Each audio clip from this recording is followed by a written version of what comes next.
My name is Rick Levine, and I've been doing astrology for, a few thousand years, I think. Actually, I began studying astrology as a college student in the late 60s. I was a psychology major and was very much into Freud and Jung and psychodynamic psychology. And from Jung discovered his astrological works and Dane Rudyard's Astrology of Personality. And in the early 70s, I really began studying astrology seriously. Come to astrology from a strong background in science and math. I grew up in a science-oriented household. And to me, science and math drove my interest in astrology, but I was always fascinated by the magic that occurs in astrology. And one of the things that I've delved into for years is the relationship between science and astrology, the history of science, the history of astrology related to its intertwining of astronomy and physics and the great scientists who we think of as scientists but were actually astrologers, whether we go all the way back to Pythagoras or to Kepler or to Newton, who wasn't so much an astrologer but had his metaphysical side. And so for me, one of the things that I've worked with for many, many years is what I call quantum astrology, which is the idea that the great changes of physics in the 20th century, as started by the Copenhagen group under Niels Bohr in the 1910s, 20s, 30s, that as we began to look at the science of the subatomic particle realm of the microcosm, and we began to realize that things weren't the way we thought they were, that particles were not just particles, but they were waves also, and that light is neither a particle nor a wave only. It is both a particle and a wave, and that light travels as a wave until we measure it, and for that moment it particularizes, becomes a particle, and then it continues to travel as a wave again. And it began to dawn on me that the same quantum function replicated at the macrocosmic level, that the time-space distortion that Einstein talked about was actually was related to the idea that planets are not just particles. I mean, we as astrologers map planets in a chart as particles, albeit huge particles. The moon is a particle. Saturn is a particle. But it's only a particle, by the quantum way of thinking of things, it's only a particle when we look at it, when we measure it. Because when we're not measuring it, the moon becomes a 13-cycle-a-year wave. Saturn becomes a 3-cycle-a-century wave.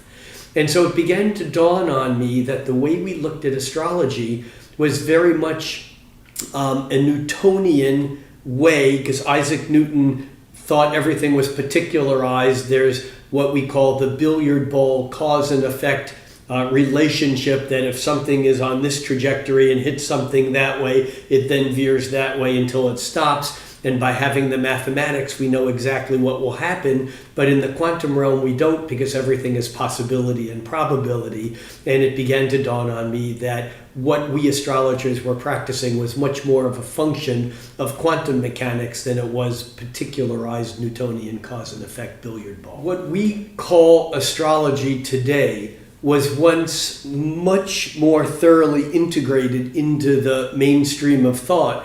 In fact, it was really the Age of Enlightenment that pushed astrology aside. Rob Hand refers to the Age of Enlightenment as the Age of Endarkenment. Because before that, there was really no differentiation between, even though there were people who believed in astrology or didn't. I mean, look, there's nowhere in church literature that says astrology doesn't work. It just says don't do it. It was more of a political maneuver because you either believed in the priest, in Jesus Christ as the Savior, or you believed that you could get redemption or enlightenment from the astrologer at the edge of town.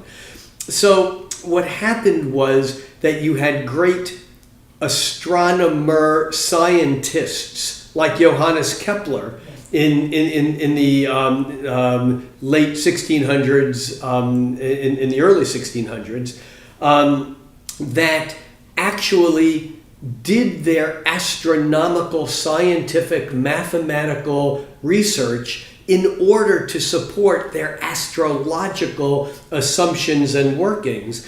And yet modern science looks at Johannes Kepler as the father of modern astronomy, but they say, he was a scientist with a quirk because he still believed in the superstition of astrology.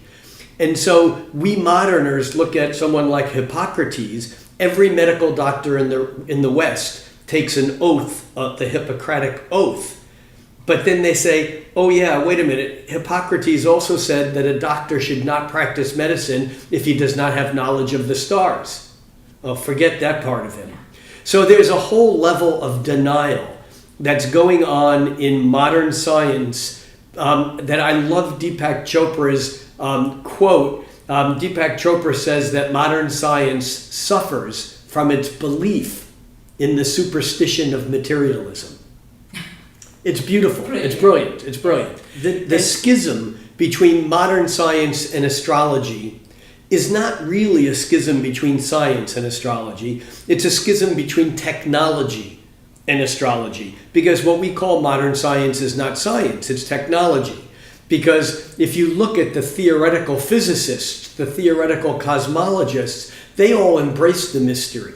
If you look at the work of Fritz Capra, let's say, who in the late 60s, early 70s wrote The Tao of Physics, or books like by Gary Zukov, who wrote The Dancing Woolly Masters, there's lots of work that reintegrates the magic of physics or Fred Alan Wolf, who wrote Taking the Quantum Leap and many other books. That there are many scientists who are real scientists who integrate the physical with the metaphysical. But there are many scientists who would say the physical has nothing to do with the metaphysical, that consciousness is just, it somehow stuck itself onto the physical without the two actually being particle and wave hand in hand. So it used to be very important to me to prove to science that astrology is valid, that it works. I no longer hold that position. I don't think you prove anything to anybody. I think that we just need to do what we do as best as we can do. Astrology is neither a science nor an art, or maybe it's both a science and an art.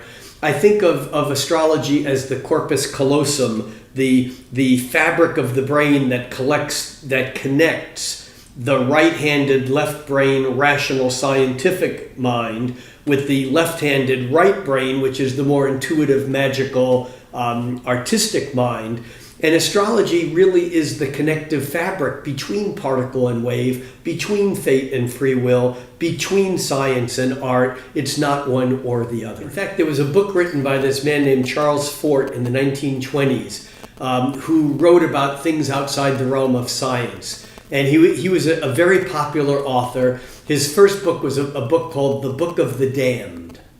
And in it, he collected facts that were outside the realm of science. And his opening line to The Book of the Damned was this: "By the damned," this is a quote, "by the damned, I mean the excluded." It's brilliant because astrology is damned by academia, by science, and by the church. And in fact, astrology holds a very unique position, that it's one of the few things that the Church of Science and the Church of Catholicism or Christianity actually agree on. Astrology is a wart that needs to be cut or excised from the human body of consciousness. And yet it keeps popping back up. It won't go away. Part of the problem in the West is this notion of what, again, stems from the Age of Enlightenment, was this notion that knowing things intellectually and rationally could allow man to overcome his animal nature and to actually separate himself from nature and therefore dominate or overcome natural forces. And by doing that, man, and I say man, I mean man and woman, humanity, as actually disenfranchised himself from nature, because it's man against nature. It's man overcoming natural instincts. There's this whole idea of it being separate. And what's really happening in Western culture is there's a book by Thomas More, that's the modern Thomas More, not the historical English Thomas More. But Thomas More wrote a book called The Reenchantment of Everyday Life.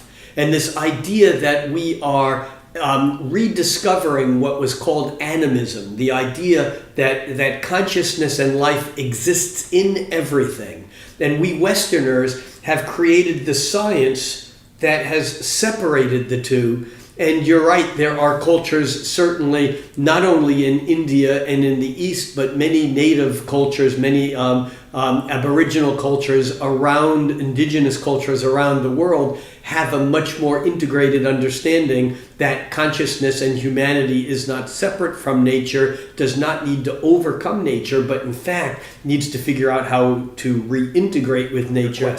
My goal as an astrologer is not to answer your question. It's to help you ask better questions and to help you understand the nature of the timing of the intersection that you have arrived at or that's ahead based upon the intersections that you've already seen. The great astrologer Grant Louis said that prophecy is simply understanding the trajectory. It's projecting into the future based upon known pasts. And as an astrologer, we have tools that enable us to go back into the past to understand the precedent of the present moment or the future. So as an astrologer, I would classify myself as a humanistic, psychological, spiritual astrologer that escapes genre. I consider myself eclectic. I like to draw from different genres. I definitely use strange and eclectic concepts like harmonics, like quintiles and septiles and all kinds of magical aspects. Although when it comes right down to it, I want the nuts and bolts of astrology, not to answer questions, but to create maps. I believe that if you were driving from here to Cornwall, wherever here is, you would have a map that would tell you what intersections are ahead. The map doesn't tell you which way to go. It tells you where the intersections are. You still need to make your choices. Astrology, instead of being a map in space, is a map in time. It doesn't tell you where you're going. It simply tells you not where, but when the intersections are. And so as an astrologer, I become your guide to help you understand the lay of the land and the nature of the intersections. You still need to make the choices. Yeah, that's brilliantly put. You know, it's like the journey is more important than the destination sort of thing. But I would say one thing, and that would be the one of the questions is the previous patterns. Of course, we are aware that everything is cyclical. You know, what we went through a Saturn transit, 30 years ago, 29 and whatever, is one would repeat that. Now, my question to you as an astrologer, and also I think it's some kind of determinism or personal power of making a choice. And do we really have the power of making a choice? Like, for example, if we've had a certain... I got it. Yeah, Saturn on Moon, and now Saturn on Moon. Is it definitely the same, or...? So the question is... How much power do we have to change? So the question is, what's the relationship between fate and free will? And does what we do really have any impact over what has happened in the past? And in some ways, this is a really interesting question. It gets down to the nitty-gritty of how things work. Going back to quantum theory, there was one of the important Copenhagen dudes was this guy named Werner Heisenberg. And Heisenberg came up with what we call Heisenberg's uncertainty principle, because Heisenberg and these early explorers into the microcosmic realms couldn't understand why these subatomic particles weren't following the known laws of mathematics. And what Heisenberg's uncertainty principle says is that these subatomic things, or no things, nothings, are both particle and wave. And at any given moment, the more we know about where a particle is, the less we know about where the wave is going. But the more we know about where it's going, the less we know about where it is.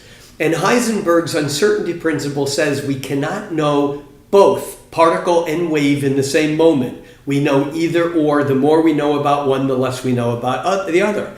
And why this is so significant, and this is not about our limits of perception, it's something about the way the universe functions in this either or mode.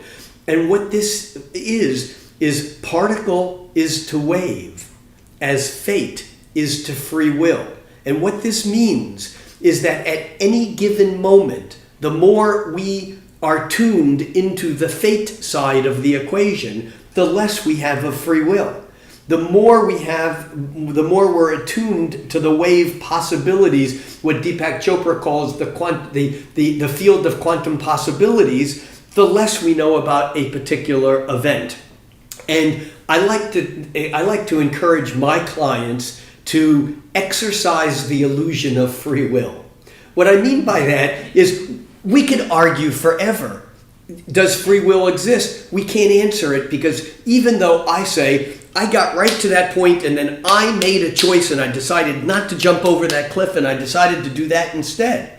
How do I know that wasn't in the program for me to think that I exercised that illusion of free will? But I think it's important that we go through life as if we had free will, because otherwise there's no reason to try to become more enlightened, become more aware. So we have to live as if there is free will. Now, having said that, there's a school of thought in Tibetan Buddhism called Dzogchen, which basically says that, and in some ways this is also Ram Dass's book, Be Here Now, or Eckhart Tolle's book, The Power of Now. Dzogchen says that enlightenment is only and ever only available in this moment. And what that means is that it doesn't matter what happened the last time Saturn conjuncted or squared or opposed my moon. When Saturn is now conjuncting my moon, everything is right now. Now, having said that, obviously there is cellular memory and things. So it works in both ways. But when that lightning of Uranian awareness happens in the moment, anything and everything can change. And so we are always in a universe where at any given moment, everything that's ever happened in the past can be karmically wiped out in a moment. And at the same time, it never is. It's both either or. It's particle and wave. It's fate and free will. Cool. That's brilliant. Thank you very much.